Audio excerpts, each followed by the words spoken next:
Hello guys, आज हम explain करने वाले हैं एक एक्शन फैंटेसी मूवी को जिसका नाम है द लास्ट एयरबेंडर। फाइनली 100 साल बाद एक मॉन्क जाग गया जो चारों एलिमेंट्स को मास्टर करके दुनिया को अग्नि राज्य से बचाएगा जो इस दुनिया को तबाही की तरफ ले जा रहे हैं। मूवी की शुरुआत में हमें बताया जाता है कि दुनिया में 4 तरह की शक्तियाँ हैं, हवा, पानी, भूमि, अग्नि, और किसी एक देश के लोग इनमें से सिर्फ किसी एक शक्ति को ही काबू कर सकते हैं सिवाय अवतार के, क्योंकि अवतार ही इन चारों शक्तियों को कंट्रोल कर सकता है। इधर बर्फीले देश में हम कटारा को देखते हैं जो अपने भाई सोका के साथ खाने की तलाश में आई है, पर तभी इन्हें बर्फ में नीचे कुछ चमकता हुआ दिखाई देता है। सोका बर्फ को तोड़कर देखता है कि इसमें क्या है, तभी आसपास की बर्फ टूटने लगती है और उसमें से एक बड़ा सा बर्फ का गोला निकलता है। तभी कटारा उसे तोड़ने की कोशिश करती है और इसके टूटते ही गोले में से एनर्जी निकलकर आसमान में जाती है और दूर से ही एनर्जी को अग्नि देश का राजकुमार ज़ूको भी इसे देख लेता है। कटारा जब करीब आकर देखती है तो उसमें इसे एक छोटा लड़का और एक विशाल बाइसन मिलता है। इस बच्चे का नाम एंग है, इसीलिए ये दोनों उसे अपने साथ अपने गांव ले आते हैं और कुछ देर बाद एंग ठीक हो जाता है। तभी अग्नि देश का शिप भी इनके गांव की तरफ आने लगता है, जिसे देखकर सोका बच्चों और एंग को कहीं छिपा देता है और फिर अग्नि देश का राजकुमार ज़ूको अपने सिपाहियों के साथ इनके गाँव में घुस आता है और अपने सिपाहियों से सभी बच्चों को लाने को कहता है और फिर इनके सिपाही एक एक करके सभी बच्चों को यहाँ से बाहर निकाल लेते हैं और इन्हें एंग भी मिल जाता है। जब ज़ूको इसके सिर पर निशान देखता है तो वो समझ जाता है कि ये तो अवतार के निशान हैं, इसीलिए ये एंग को अपने शिप पर ले आता है। इसके बाद कटारा भी अपने भाई को मनाने की कोशिश करती है कि हमें एंग को बचाना होगा और जब ये अपने रूम से बाहर आते हैं तो इन्हें एंग का बड़ा सा जानवर दिखाई देता है जिसका नाम आपा है, जो कि हवा में भी उड़ सकता है। सोका अपनी दादी से बात करता है यह अवतार के बारे में, उन टैटूज के बारे में जो एंग के सिर पर बने हुए थे। इसकी दादी सोका को बताती है कि आखिरी अवतार एक एयरबेंडर था, यानी हवा को कंट्रोल करने वाला, वही नया अवतार है और हमें अग्नि देश के जुल्म से बचाएगा। सिर्फ अवतार ही इन चारों एलिमेंट्स को काबू कर सकता है। इधर शिप पर ज़ूको के अंकल अवतार के सामने एक कैंडल, पत्थर और थोड़ा सा पानी रख देते हैं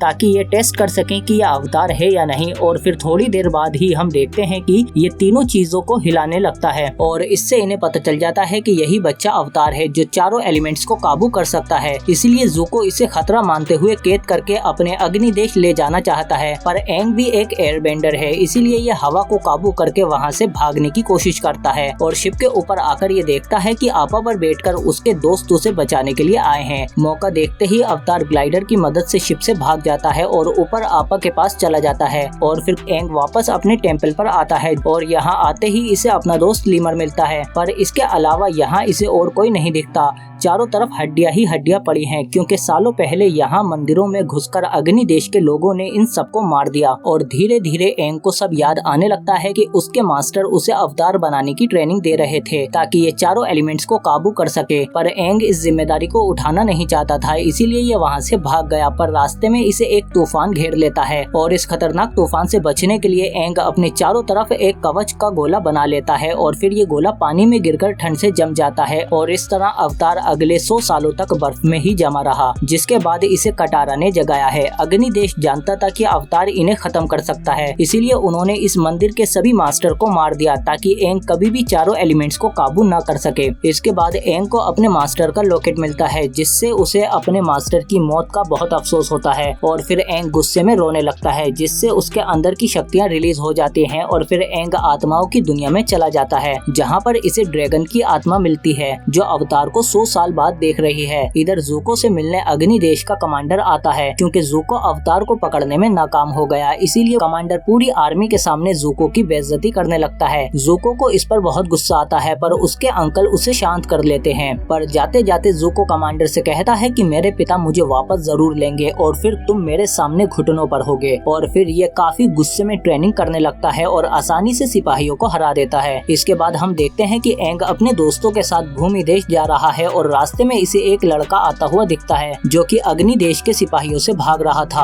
और फिर जल्द ही अग्नि देश के सिपाही इन तीनों को भी बंदी बनाकर ले जाते हैं और फिर ये देखता है कि अग्नि देश के लोगों ने भूमि देश के लोगों के एक गांव को बंदी बना रखा है। अब क्योंकि भूमि देश के लोग भूमि को काबू कर लेते हैं, इसीलिए इन्हें अर्थबेंडर कहा जाता है, पर अग्नि देश ने भूमि का इस्तेमाल करने पर रोक लगा दी है। पर यहाँ आकर एंग इनका हौसला बढ़ाता है कि आप लोग अपनी शक्तियों का इस्तेमाल करके इनसे आजाद हो सकते हो, आप लोग महान अर्थबेंडर हो। पर ये लोग कहते हैं कि अब हम में हिम्मत नहीं है, लेकिन एंग कहता है कि आपको घबराने की जरूरत नहीं है, मैं अवतार हूँ, 100 साल पहले मैं गायब हो गया था पर अब मैं वापस आ गया हूँ। और अब अवतार अपनी हवाओं की शक्तियों का इस्तेमाल करता है जिससे इन लोगों को यकीन हो जाता है कि एंग ही अवतार है। ये देखते ही अग्नि देश के लोग एंग को मारने की कोशिश करते हैं पर तभी एक बच्चा इन पर पत्थर मारता है। अग्नि देश का सिपाही उस पर आग बरसाता है लेकिन उसके पिता अर्थ बेंडिंग का इस्तेमाल करके उसे बचा लेते हैं और फिर देखते ही देखते पूरे गांव के लोग अर्थ बेंडिंग का इस्तेमाल करना शुरू कर देते हैं और फिर एंग इन सबको एक एक करके गांव से भगा देता है। फिर गांव वाले एंग को उसकी मूर्ति दिखाते हैं कि पिछले जन्म में तुमने एक अर्थ बेंडर के रूप में जन्म लिया था। सोका एंग को बताता है कि अग्नि देश के लोगों ने ऐसे छोटे छोटे और भी गाँव को बंदी बना रखा है, अब हम उन सबको आजाद कर सकते हैं। पर एंग बताता है कि मैं अवतार बनने से पहले ही भाग गया था क्योंकि उन्होंने मुझे बताया था कि अवतार अपनी फैमिली नहीं बना सकता, इसलिए मैं वहाँ से भाग गया था और अवतार बनने के लिए मुझे चारों तत्वों को काबू करना जरूरी है। सोका बताता है कि तो हम फिर तुम्हारे लिए और दूसरे नए उस्ताद ढूंढ लेंगे जो तुम्हें दूसरे तत्वों को काबू करना सिखा सकें। एंग बताता है कि मैं पहले पानी की शक्तियों को काबू करना चाहता हूँ क्योंकि पानी हवा के बाद आता है। सोका बताता है कि तो तुम्हें उत्तरी जल कबीले जाना होगा। एंग कहता है कि हम अपने आपा पर बैठकर वहाँ जा सकते हैं और फिर ये तीनों उत्तरी जल कबीले की तरफ जाने लगते हैं। इधर अग्नि देश को भी अवतार की ये खबर मिल जाती है और कमांडर अग्नि देश के राजा को बताते हैं कि हमें उत्तरी जल राज्य की कमजोरी मिल गई है, अगर हम उसे हरा देते हैं तो दुनिया को दिखा सकते हैं कि अग्नि देश की ताकत क्या है और अवतार भी वहीं जा रहा है और हम उसके लिए जाल बिछाएंगे। इसके बाद हम देखते हैं कि एंग एक मंदिर में आता है जिसे अग्नि देश के सिपाहियों ने तबाह कर दिया है। पर तभी यहाँ एक बूढ़ा शख्स एंग को पहचान लेता है कि ये तो अवतार है और फिर ये एंग को मंदिर के एक दूसरे इलाके में ले जाता है और वहाँ इसे इसकी सारी मूर्तियाँ दिखाता है कि ये तुम्हारे सारे जन्म के अवतार हैं जो अब तक तुमने लिए हैं। पर जल्द ही वहाँ अग्नि देश के लोग आ जाते हैं क्योंकि ये एक जाल था और फिर सिपाही एंग को पकड़कर ले जाते हैं और फिर सपने में एंग को फिर से वही ड्रैगन की आत्मा दिखती है जो उसे बताती है कि अग्नि देश ने हमारा ज्ञान चुरा लिया है और वो उसका गलत इस्तेमाल कर रहा है। जल्द ही वो उत्तरी जल कबीले पर हमला करेगा। अगर उन्होंने उस कबीले को जीत लिया तो वो बहुत ज्यादा शक्तिशाली हो जाएंगे और उन्हें रोकना मुश्किल होगा, इसीलिए तुम्हें उन्हें अभी रोकना होगा। इसके बाद जल्द ही वहाँ एक नकाबपोश आकर अवतार को छुड़ा लेता है पर बाहर आते ही ये दोनों घिर जाते हैं और फिर ये दोनों जमकर उनका मुकाबला करते हैं और इसी बीच एंग किनारे पर आकर भागने ही वाला था पर तभी वो देखता है कि नकाबपोश घिर चुका है, इसीलिए एंग उसे बचाने वापस आ जाता है। पर मौका मिलते ही नकाबपोश एंग के ऊपर तलवार रख देता है जिस पर कमांडर कहता है कि हमें एंग जिंदा चाहिए,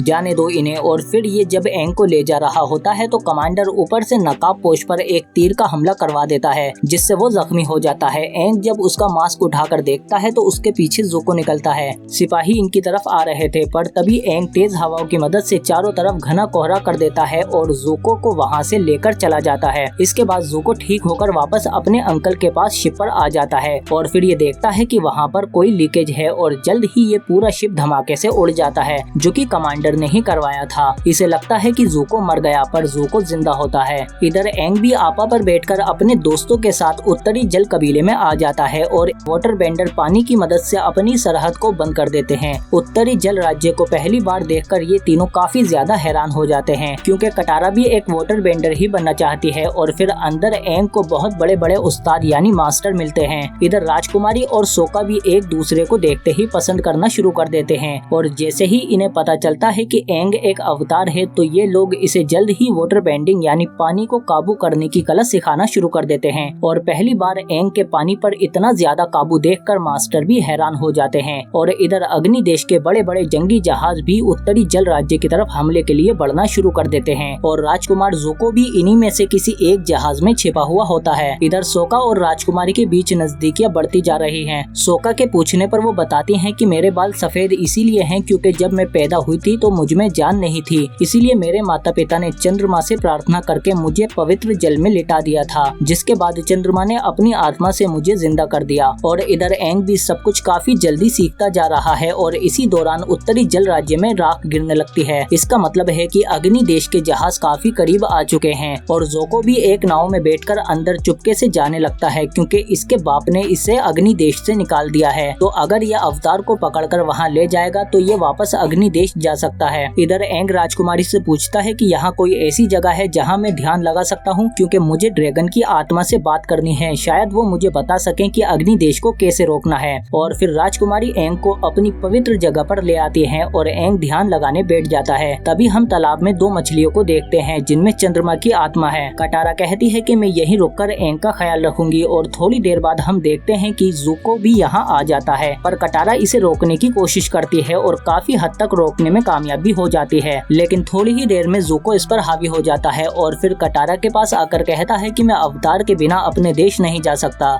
इधर उत्तरी जल राज्य भी अग्नि देश के खिलाफ जंग के लिए पूरी तरह से तैयार हो जाता है और फिर अग्नि देश के सिपाही बड़ी बड़ी छिपकलियों पर बैठकर हमले के लिए अंदर आने लगते हैं और जमीन के नीचे से भी शहर के अंदर घुसना शुरू कर देते हैं। इधर सोका जब कटारा के पास आता है तो वो बेहोश होती है और होश में आते ही वो बताती है कि ज़ुको यहाँ आया था और वो एंग को ले गया। इधर ज़ुको भी एंग को अकेले में लाकर लिटा देता है और शाम होने का इंतजार करता है ताकि ये चुपचाप एंग को लेकर यहाँ से निकल जाए, जबकि एंग अभी भी ध्यान में है और ये ड्रैगन की आत्मा से पूछता है कि मुझे बताएं कि मैं अग्नि देश को कैसे हरा सकता हूँ, जिस पर ड्रैगन की आत्मा कहती है कि तुम अपने आप को रोक रहे हो, सागर की शक्ति का इस्तेमाल करो और उन्हें दिखा दो कि पानी की ताकत क्या होती है। और फिर एंग वापस से होश में आ जाता है, पर ज़ुको इसे देख लेता है और एंग इससे बचने की कोशिश करता है और फिर ये दोनों आपस में लड़ने लगते हैं। कोई भी एक दूसरे से कम नहीं है और इसी बीच वहाँ कटारा आ जाती है और वाटर बेंडिंग के जरिए राजकुमार ज़ुको को पानी में जमा देती है। इधर उत्तरी जल राज्य के वाटर बेंडर भी अग्नि देश के सिपाहियों को रोकने की कोशिश करते हैं, पर अग्नि देश के सिपाही तादाद में बहुत ज्यादा हैं। इसके बाद एंग भी लड़ाई में शामिल हो जाता है। जैसे जैसे रात होती जाती है तो चंद्रमा की रोशनी के साथ साथ वाटर बेंडर की शक्तियाँ भी बढ़ने लगती हैं। कमांडर कहता है कि मैं इनकी कमजोरी जानता हूँ और फिर ये उसी तालाब के पास आ जाते हैं जहाँ पर चंद्रमा की आत्मा मछली के रूप में है और उस मछली को पकड़कर ये मारने ही वाला था, पर ज़ुको के अंकल कहते हैं कि ऐसा मत करो कमांडर, अगर तुमने इसे मारा तो पूरी दुनिया का संतुलन बिगड़ जाएगा। पर कमांडर नहीं मानता और उस मछली को मार देता है। उसके मरते ही राजकुमारी और एंग को ये सब महसूस हो जाता है और फिर हम देखते हैं कि चंद्रमा भी लाल हो जाता है, वाटर बेंडर की शक्तियाँ भी कम हो जाती हैं। इसके बाद अग्नि देश के सिपाही इन पर पूरी तरह से हावी हो जाते हैं। अब अग्नि देश की फौज उत्तरी जल कबीले की दीवारें तोड़कर अंदर आने की कोशिश करती है। इधर ज़ुको के अंकल राजकुमारी से कहते हैं कि तुम्हारा अभिषेक चंद्रमा से हुआ है, इसीलिए सिर्फ तुम्हारा बलिदान ही इस सबको वापस ठीक कर सकता है। और फिर हम देखते हैं कि राजकुमारी तालाब में जाकर अपना बलिदान दे देती है और चंद्रमा की आत्मा वापस से उस मछली में आ जाती है और फिर चांद की रोशनी पूरी तरह से पहले जैसी हो जाती है। अब वाटर बेंडर फिर से अग्नि देश के सिपाहियों पर हावी हो जाते हैं। इधर ज़ुको भी कमांडर को घेर लेता है, लेकिन उसके अंकल कहते हैं कि इसे छोड़ो भांजे, हमें अभी यहाँ से निकलना होगा, सिपाही बहुत ज्यादा हैं और तुम अवतार को यहाँ से नहीं ले जा सकते। और फिर इनके जाने के बाद उत्तरी जल राज्य के वाटर बेंडर आकर कमांडर को घेर लेते हैं और फिर यह अपनी पानी की शक्तियों से कमांडर को उसमें ही डुबोकर मार देते हैं। इधर हम एंग को देखते हैं जो अब काफी ज्यादा अच्छे से वाटर बेंडिंग यूज कर रहा है और एंग को देखकर लगता है कि उसने जैसे वाटर बेंडिंग में महारत हासिल कर ली है, ये वाकई में ही अवतार है। और फिर ये वाटर की मदद से सिपाहियों को मारता हुआ दीवार की ओर चला जाता है और ऊपर आकर देखता है कि समुद्र में अब भी बहुत ज्यादा जंगी जहाज हैं और अग्नि देश के सिपाही अंदर आते जा रहे हैं। और फिर हम देखते हैं कि एंग अपने आप को शांत करके आजाद छोड़ देता है और फिर एंग की अंदरूनी शक्तियाँ जाग जाती हैं, जिससे एंग पूरे समुद्र के पानी को काबू करने लगता है और उत्तरी जल राज्य के आगे एक बहुत बड़ी समुद्र की सुनामी लहर खड़ी कर देता है और अब अग्नि देश के सारे जंगी जहाज इस सुनामी लहर के नीचे आ जाते हैं। अब एंग इन सबको डुबाकर मार सकता है, इसीलिए ये सब दुम दबाकर भागने लगते हैं और एंग की इस अद्भुत शक्ति को देखकर अंदर मौजूद सभी लोग हैरान हो जाते हैं, क्योंकि यहाँ के मास्टर भी पानी की इतनी ज्यादा शक्ति को काबू नहीं कर सकते। और फिर हम देखते हैं कि सभी लोग एंग को अवतार मान लेते हैं और एंग भी अब अवतार की जिम्मेदारियों को समझ जाता है। और इधर अग्नि देश के राजा को भी इस हार का सामना करना पड़ता है और फिर वो कहते हैं कि 3 साल बाद जब पृथ्वी पर धूमकेतु यानी मेटेरॉइड आएगा तो उसकी आग से अग्नि देश की शक्तियाँ बहुत ज्यादा बढ़ जाएंगी। इसीलिए ये अपनी बेटी से कहता है कि जब तक तुम्हें अवतार को रोकना होगा ताकि वो अब पानी के बाद भूमि और अग्नि की शक्तियों को काबू न कर पाए। इसी के साथ ये मूवी यहीं खत्म हो जाती है। आप कमेंट करके बताओ कि आपको ये मूवी कैसी लगी। अगर वीडियो अच्छी लगी तो लाइक करो इसे और सब्सक्राइब करो हमारे चैनल को, बेल आइकन दबा के नोटिफिकेशन ऑल पे भी क्लिक करो ताकि और भी अच्छी वीडियो मिलती रहे तुमको। इसी के साथ हम मिलते हैं आपसे अगली वीडियो में।